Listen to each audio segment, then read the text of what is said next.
kunjungi setelah menjadi bupati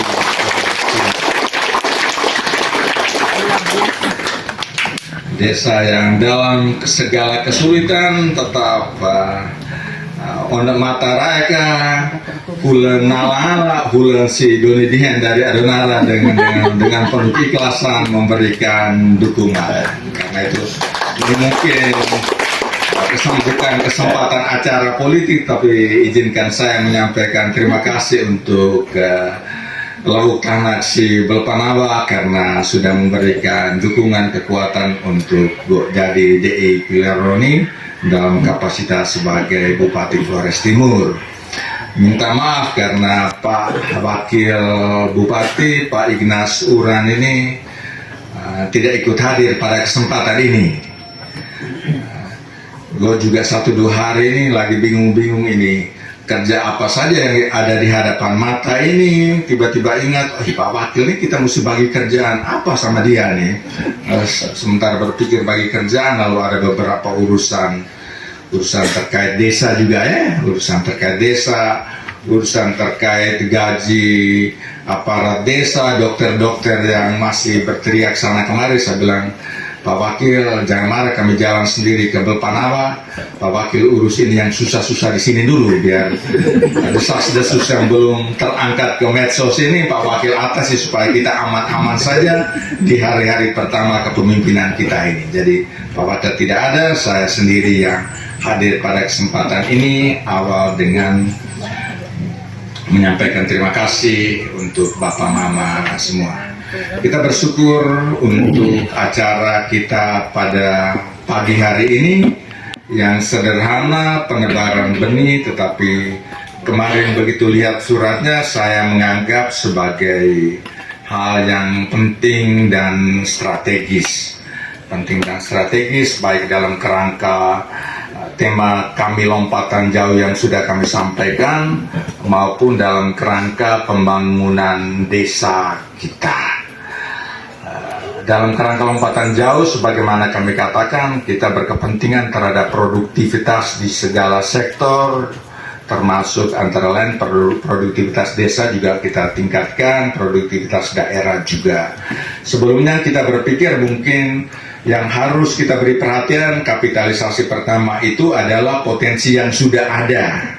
Yang sudah ada itu kan lele tidak masuk tuh dalam daftar ke potensi daerah ini. Pasti berpikirnya kita tuh ikan yang ada di laut, di darat itu kita hafal setengah mati, kopi, mente, kemiri, kopi, kakao dan lain sebagainya. Kan pasti itu produktivitasnya ditingkatkan. Lalu sejalan dengan tema nasional hilirisasi, kita juga berpikir bagaimana supaya industrialisasi hasil-hasil perkebunan pertanian yang ada.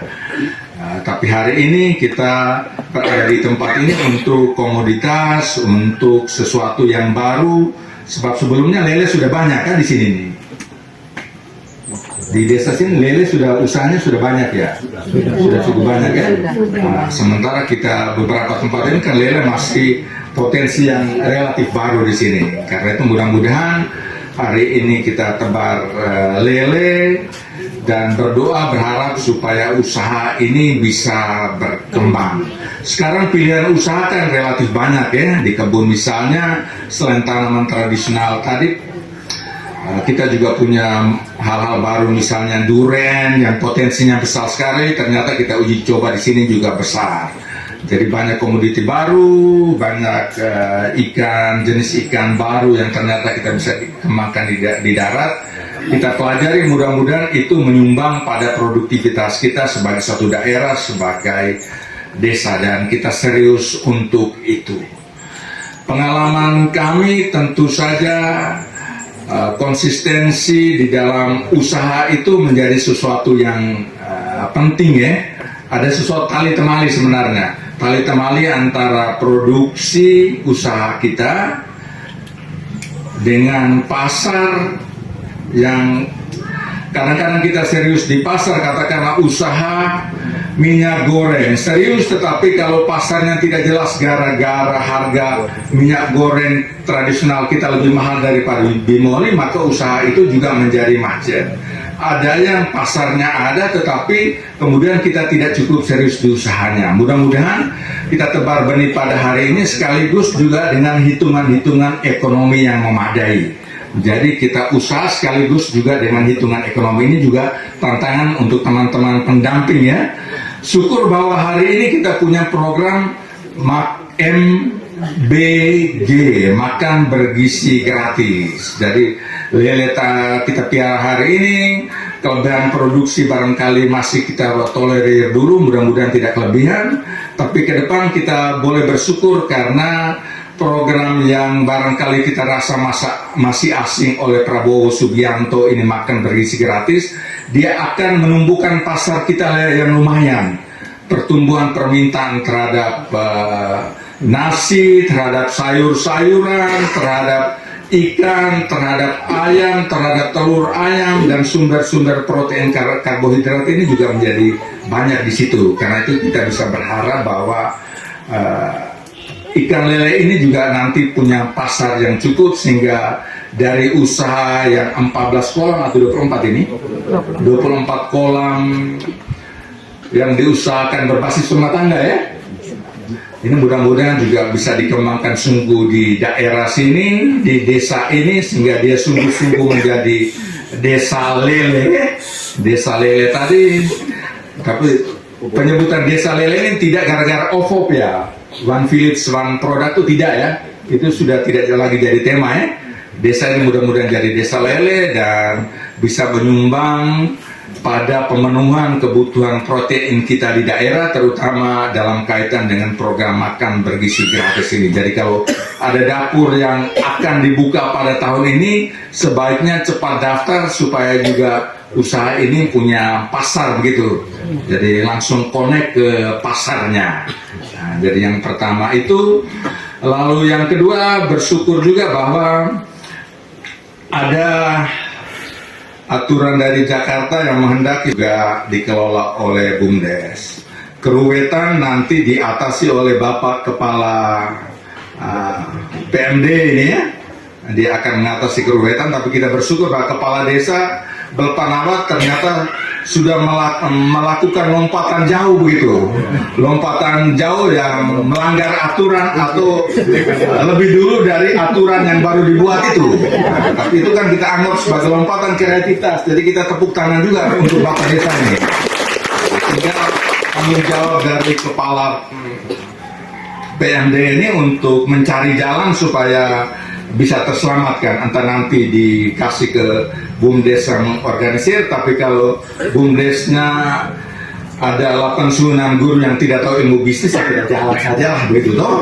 Nah, sebab pengalaman kita di daerah sini tidak tahu orang PMD, BUMDes yang sukses di daerah ini ada berapa ini, pada mati semua. Dan Jakarta juga kita tipu-tipu di Jakarta, bilang ada BUMDes hebat, Ponggok gitu. Saya termasuk yang menulis di Facebook sudah sejak tahun sekian, Ponggok itu yang berhasil gara-gara BUMDesnya, ya toh. Padahal saat pergi cek itu adalah BUMDes itu, Ponggok dengan segala kolam renangnya, usaha-usahanya sudah ada duluan dari BUMDes begitu. Tapi gara-gara Menteri Eko sudah bilang itu keberhasilan BUMDes, saya sebagai staf khusus Menteri, staf ahli Menteri waktu itu juga ikut-ikut omong bahwa itu adalah keberhasilan BUMDes. Padahal Ponggok itu juga bukan keberhasilan BUMDes sebetulnya. Jadi kita belum punya catatan, dan mudah-mudahan BUMDes ini juga bisa di daerah ini bisa memberikan catatan. Kalau sudah ada produknya begini kan lebih gampang toh, daripada BUMDes di Pak Ariston punya tetangga punya kampung ini yang adalah punya desa, kita modal, dia beri semen di Weberang, datang jual semennya lebih mahal, akhirnya tidak ada orang yang beli, BUMDes rugi. Jadi 70 juta yang dialokasikan untuk BUMDes itu tidak jalan-jalan. Jadi Pak PMD kita tanggung jawab. Memang BUMDes ini juga kerepotan, karena entah mau BUMDes yang menjadi monopoli pemerintah atau menghidupkan koperasi yang hidup dari inisiatif masyarakat atau usaha-usaha perorangan. Kita bingung juga soal dalam kenyataan yang menghidupi ekonomi kita di kampung itu kan usaha-usaha individual itu, lalu juga koperasi-koperasi yang ada. Jadi bagi saya kita lentur kalau Jakarta buat aturan yang tidak masuk akal dalam kenyataan lapangan kita, maka kita juga ya ikut, berpura-pura ikut saja, tapi tidak ikut juga tidak apa-apa. Soal itu jadi harapan kita supaya diurus dengan baik, di-manage dengan baik. Ini pengelolaannya jadinya kalau tidak ada BUMDes selalu yang mengorganisir semua ini pemasaran masing-masing juga ya. TPK yang urus itu. Kita mesti juga atur supaya pemasarannya jelas gitu. Entah melalui BUMDes yang dihidupkan, untung usahanya ini sudah ada dan pasarnya sudah jelas sehingga pengurus BUMDesnya itu tinggal jadi manajer saja, bukan wirausahawan. Manajer saja, itu berarti gampang gitu ya, BUMDes saja, ataukah ada tim lain yang bertanggung jawab untuk urusan pemasaran ini. Karena kita sekarang masuk ke era di mana kita harus membuktikan bahwa usaha-usaha seperti ini juga ada cerita berhasilnya begitu.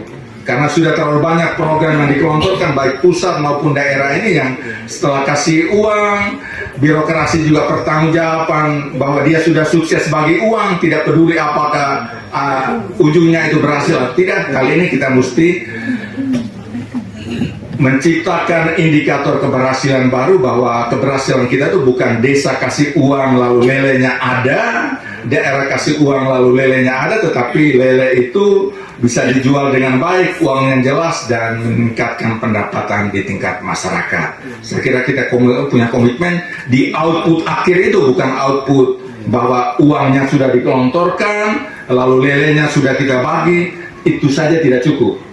Ukuran keberhasilan kita adalah setelah itu apakah dia berhasil meningkatkan pendapatan masyarakat atau tidak.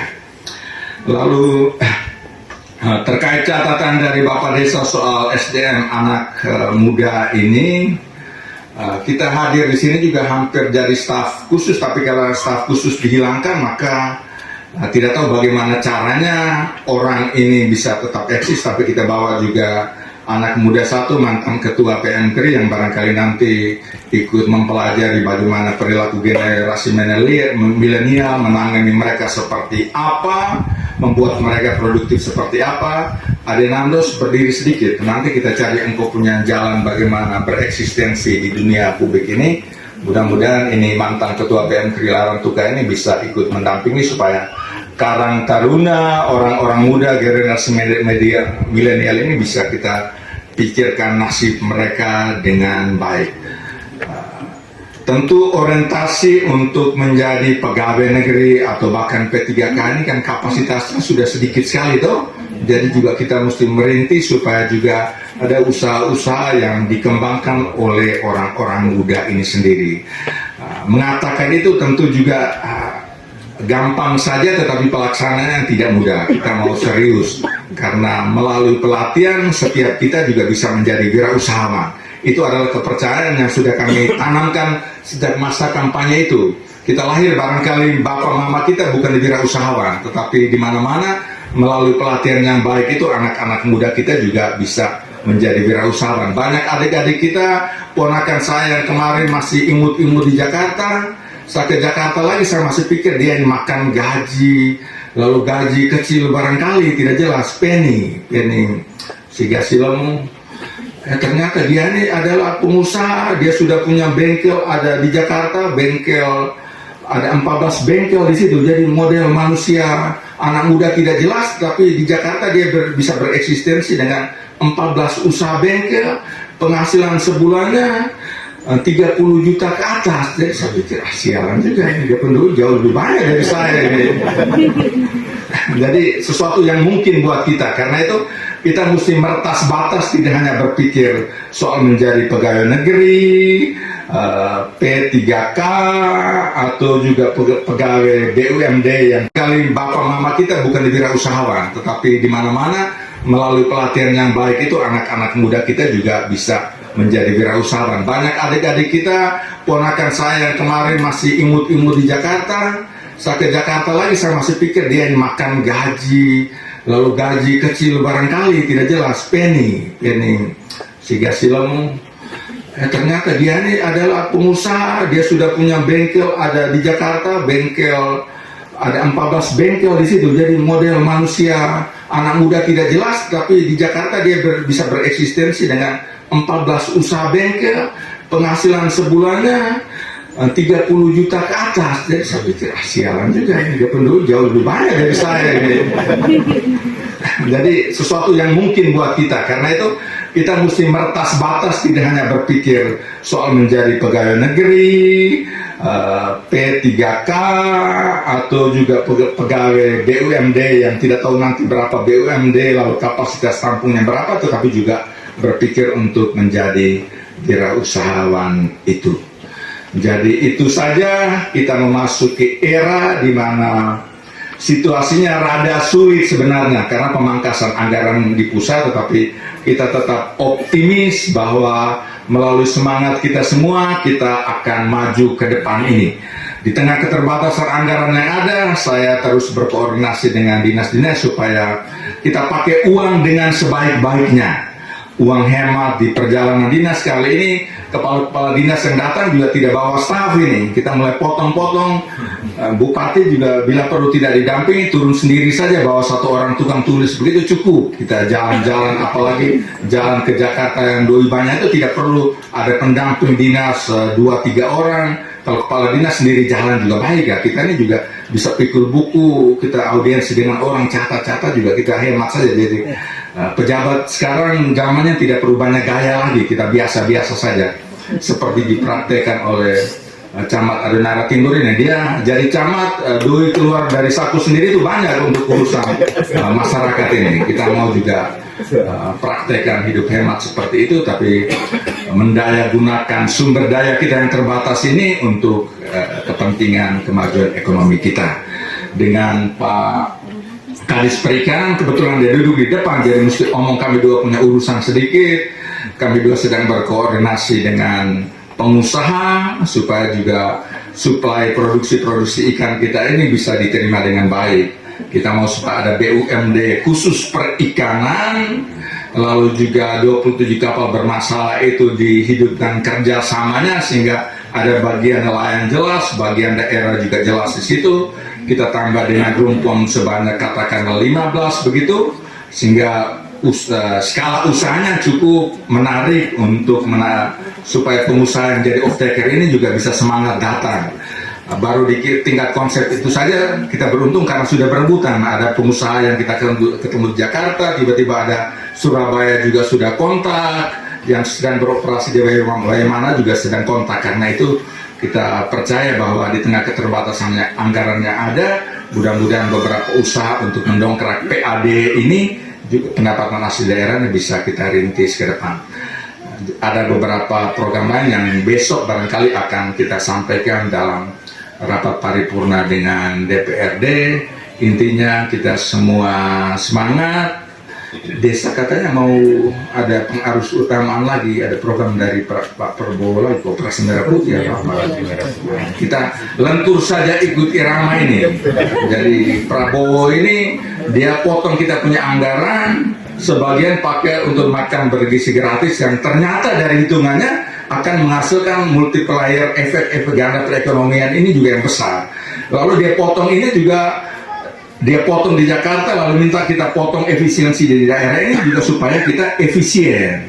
Tapi setelah itu dia punya cara untuk kredit uang, lalu dia mudah-mudahan akan disalurkan, dialokasikan untuk kepentingan katakanlah infrastruktur dan lain sebagainya. Jadi kita memandang kebijakan pusat yang diikuti oleh daerah atas perintah Jakarta maupun atas inisiatif kita di sini sebagai hal yang positif, yang mendorong kita untuk pakai kita punya uang dengan baik tanpa perlu mengurangi semangat kita untuk maju sebagai suatu daerah. Tadi Bapak Desa omong soal kemiskinan, mudah-mudahan kemiskinan di tingkat desa juga bisa dicermati dengan baik.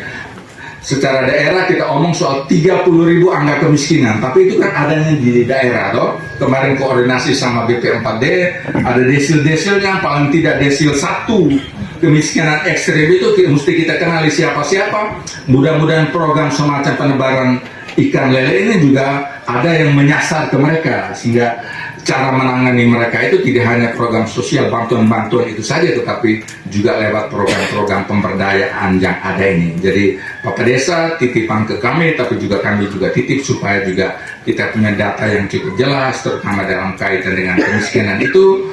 Kita sudah teriak di mana-mana menjawab persoalan kemiskinan, karena itu juga data kemiskinan perlu ada.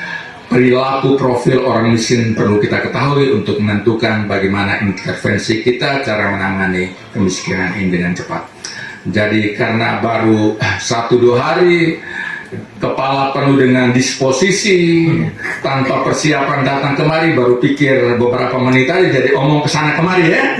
Kita santai saja, mudah-mudahan dengan teman-teman desa, dengan teman-teman pendamping desa dan Bapak Ibu sekalian, kita bisa baku omong sehingga kemajuan, lompatan produktivitas, kemajuan yang kita inginkan bisa mulai dari desa sebagai titik berangkat kita untuk peningkatan produktivitas, kemajuan kita sebagai satu daerah. Saya kira sekian saja yang dapat saya sampaikan. Selamat atas penebaran benih ini, mudah-mudahan dia menjadi sumber kemajuan dan kesejahteraan untuk daerah ini. Tidak hanya hari ini saja, tapi kita berdoa mudah-mudahan berkat Tuhan leluhur bawah tanah juga turun, sehingga usaha yang masih skala kecil ini bisa bermanfaat bagi ribu ratu di bawah tanah. Sekian dan terima kasih. Selamat pagi.